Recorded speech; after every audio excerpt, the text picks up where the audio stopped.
Une famille lyonnaise a tenté l'expérience de vivre une semaine à la campagne. Cédric Zabot, avec son épouse Stéphanie, ont proposé à leurs deux enfants, Flora 10 ans et Arthur 6 ans, une expérience scolaire dans un cadre autre que leur école urbaine. Flora et Arthur, tout droit venus du quartier de la Part-Dieu à Lyon, ont rejoint les enfants de l'école de Rozoy. Cette rencontre est une opportunité de découverte mutuelle dans un cadre de vie différent. Donc oui, c'est un projet familial et professionnel. Une petite expérience à la campagne. Donc on habite effectivement tous les quatre à Lyon, dans le quartier de la Part-Dieu. Mon mari étant directeur de l'association des maires ruraux de France, il est effectivement très attaché à la qualité de vie, à la campagne et puis à tous ses potentiels. Donc il me parle souvent du potentiel de la campagne. On en profite largement les week-ends pendant nos vacances. Nos enfants étant scolarisés en plein centre de Lyon, on avait envie de leur faire découvrir ce que c'était que l'école à la campagne.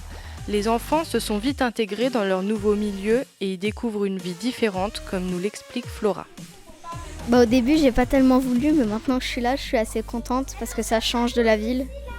Je trouve qu'il y a plus de verdure et je trouve que ça change l'air. Ça sent pas pareil dans l'air. J'avais peur de ne pas me faire d'amis. Corinne, l'institutrice, a naturellement accepté cette rencontre afin de faire découvrir à Flora et aux enfants de l'école de Rozoy cette découverte mutuelle. Alors ils l'ont accueilli très favorablement, ça les a très étonnés parce qu'effectivement c'est un projet dont ils n'avaient jamais entendu parler. Et ils trouvent ça très intéressant de voir qu'une petite fille des villes peut s'intéresser à comment on vit à la campagne et comment l'école peut être à la campagne. Parce qu'effectivement, c'est deux mondes totalement différents. Stéphanie, architecte sur Lyon, intervient également dans l'école pour proposer des ateliers de façon à voir la différence entre ville et campagne et puis également une manière de découvrir des métiers, des outils autour de la conception et de la construction. Puisqu'on en a toujours eu besoin pour dessiner les plans qui vont permettre de construire les bâtiments. Mais ce n'est pas l'architecte qui construit le bâtiment. L'architecte, il ne travaille jamais tout seul. Il s'appuie sur une équipe, c'est un travail d'équipe, l'architecture, ça. Et qui va noter sur un plan. Quand vous faites des cartes en géographie, vous faites des petites légendes. L'architecte, il va faire pareil pour ses bâtiments. Il va légender pour que tous les métiers qui vont après construire le bâtiment. On explique la différence aussi de cadre de vie entre leur cadre de vie à Rozoy et puis celui que nous, on vit au quotidien dans le quartier de la Part-Dieu à Lyon.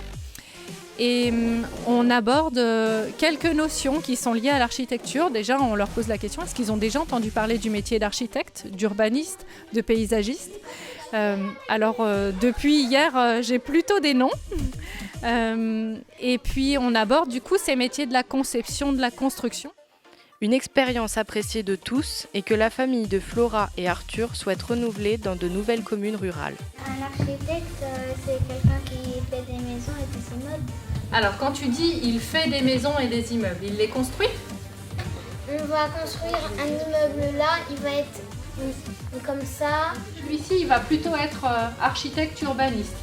Il va expliquer dans un quartier qu'on va construire du logement, on va construire des bureaux. On fait un carré et tu vas voir, après on va monter le truc comme ça. C'est bon ? Alors, très bien. J'ai réussi ma pyramide. Alors, tu vas pouvoir la mettre à côté. C'est super, t'as super bien compris là.